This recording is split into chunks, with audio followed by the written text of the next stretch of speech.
आनंद से और कुछ चीजें सीखे।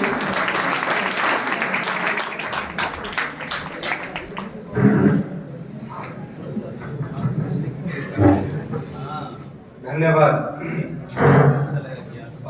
मंच पर आसीन इस कॉलेज के प्राचार्य जो एक अपने आप में इकोनॉमिस्ट की एक बड़ी अथॉरिटी हैं, आदरणीय अखिलेश मिश्रा जी, इस कार्यक्रम के सूत्रधार सेवा के सेक्रेटरी राकेश कुमार जी,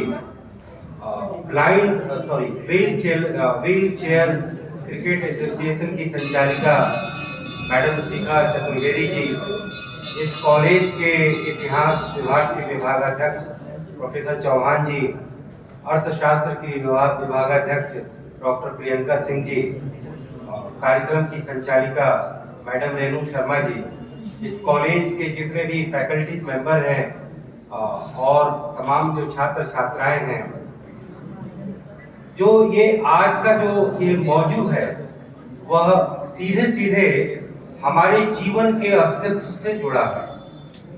यानी कि जो व्यक्ति की जो एक मनोवैज्ञानिक जो प्रवृत्ति होती है, बल्कि हर जीव की, न केवल मनुष्य की बल्कि हर जो है लिविंग एनिमल्स की यह प्रवृत्ति होती है कि वो सबसे पहले अपने आप को बचाता है, चाहे वो नेचर के ओर से हो, समाज के ओर से हो, या फिर कहें कि नई नई जो तकनीकी सभ्यता आई है उसके ओर से हो।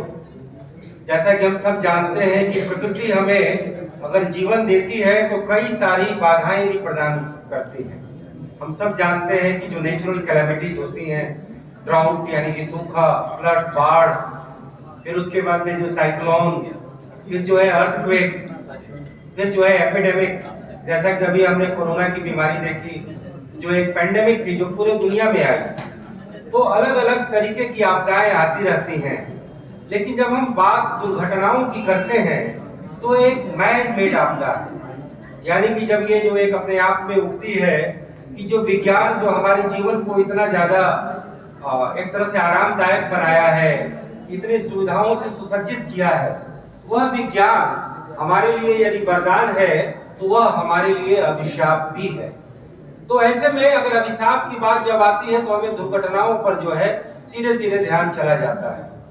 मानव सभ्यता की जो शुरुआत हुई जिसमें कि पंख, पतवार और पहिए जुड़े, वह तीनों कहीं न कहीं हमारे ट्रांसपोर्टेशन के मोड थे। यानी कि एक जल परिवहन, एक सड़क परिवहन, एक वायु परिवहन।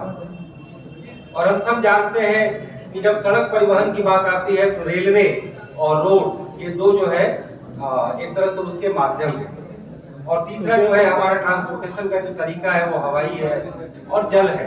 ये चारों जगह हमें कभी कभार दुर्घटनाओं की खबरें सुननी पड़ती हैं और हमें लगता है कि इन्हें जब हम एक पब्लिक सिस्टम का एक पार्ट बना करके जब चलते हैं तो हमें कुछ उसके नॉर्म्स, कुछ उसके यार्डस्टिक, कुछ उसकी नियमावली, कुछ उसके तौर तरीकों का पालन करते हैं। जैसे कि हमें शुरुआत में बताया गया कि जब भी आप सड़क पर चलते हैं तो सड़क के बाईं तरफ चलना चाहिए। दुनिया के तमाम देशों में ट्रैफिक के अपने अपने रूल हैं। जैसे कि हिंदुस्तान में ब्रिटिश शासन की जब हुकूमत आई तो उन्होंने अपने देश की ट्रांसपोर्टेशन व्यवस्था को, जो कि राइट साइड ड्राइविंग था लेकिन सड़क पे लेफ्ट साइड चलने का बनाया गया। लेकिन आप दुनिया के और देशों में जाएंगे जब गैर कॉमनवेल्थ मुल्कों में तो जस्ट उसका रिवर्स है। यानी कि गाड़ी के लेफ्ट साइड में ड्राइवर का स्थान होता है और सड़क के दाहिनी ओर चला जाता है, न कि अनलाइक इंडिया जहां पर कि लेफ्ट से चला जाता है।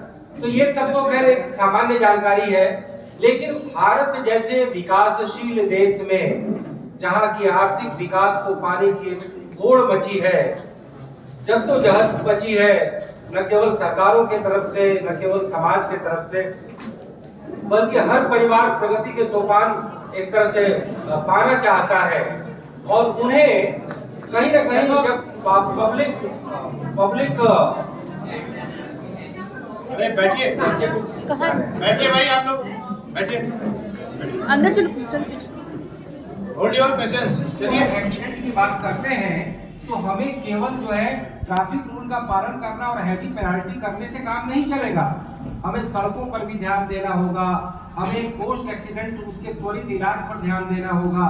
हमें ड्रंकन ड्राइविंग और स्पीड ड्राइविंग जो एक तरह से मूल रीजन है एक्सीडेंट के, और भारत जैसे देश में जहाँ की सड़कें इस काबिल नहीं है कि आप यूरोप की तरह 200 किलोमीटर की गाड़ी चलाएंगे। और हाँ, मैं एक बात का और जिक्र करूंगा कि लोग कहते हैं कि विदेशों में बड़ी गाड़ियां तेज चलती हैं। जरूर बात है, तेज चलती हैं।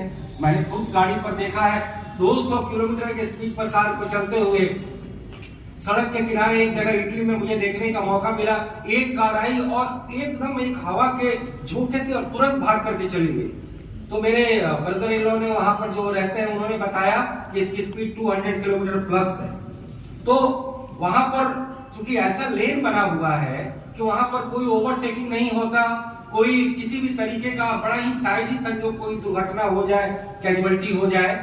लेकिन अगर आप भीड़ भाड़ वाले इलाके में जाते हैं, जैसे कि वहां पर स्कूल है, कॉलेज है, अस्पताल है, मार्केट है, तो वहां गाड़ियों की speed limit 5 kilometre per hour एकदम मुकर्रर है। और पेडेस्ट्रियन को नहीं देखना होता कि कोई गाड़ी आ रही है, गाड़ी वाले को देखना होता है कि कोई पेडेस्ट्रियन को क्रॉस नहीं कर रहा है। तो ये सिस्टम है, ये कल्चर है, वहां सरकारों ने पहले बनाया और फिर पब्लिक ने उसे अपनाया। और यहाँ पर न सरकारें बनाती हैं, पब्लिक से अपेक्षा करती हैं। पब्लिक तो बाद में करेगी, पहले सरकारी निजाम तो हर तरीके से अपने को फुल प्रूफ तो बनाए। तो जब एक्सीडेंट को रोकने के लिए जब पब्लिक पॉलिसी की बात आती है तो हमें इन सारी चीजों पर विचार करना होगा, टेक्नोलॉजी को इंडक्ट करना होगा, ट्रैफिक रूल को बढ़ाना होगा और तमाम तरीके के और सारे इंफ्रास्ट्रक्चर तैयार करना होगा। लेकिन चूंकि बात चली है कॉलेज में तमाम बच्चों को अवेकन करने की, अवेयर करने की, तो एक चीज मैं बता दूं, एक सर्वे आया है, तमाम आंकड़े राकेश जी ने भी बताए, लेकिन एक आंकड़ा यह भी है कि 28 साल के उम्र तक के बच्चों को स्पीड से इतना ज्यादा प्यार है कि वह अपनी जान से भी उतना प्यार नहीं करते। और इसका नजारा हम जो है सड़कों पर देखते हैं, कैसे जिग जैग होकर के युवा वर्ग जो है गाड़ी चलाता है, टू व्हीलर पर कैसे अपने साथ 3-4 साथियों को बैठाकर बिना हेलमेट करके बिल्कुल एक तरह से बवंडर मचाते हुए सड़कों पर वो चलते हैं। स्पीड का बिल्कुल ध्यान नहीं रहता, ट्रैफिक रूल का तो ध्यान ही नहीं रहता। ड्रंकन ड्राइविंग की जो हम बात कर रहे हैं वो तो खैर अलग से तमाम एक्सीडेंट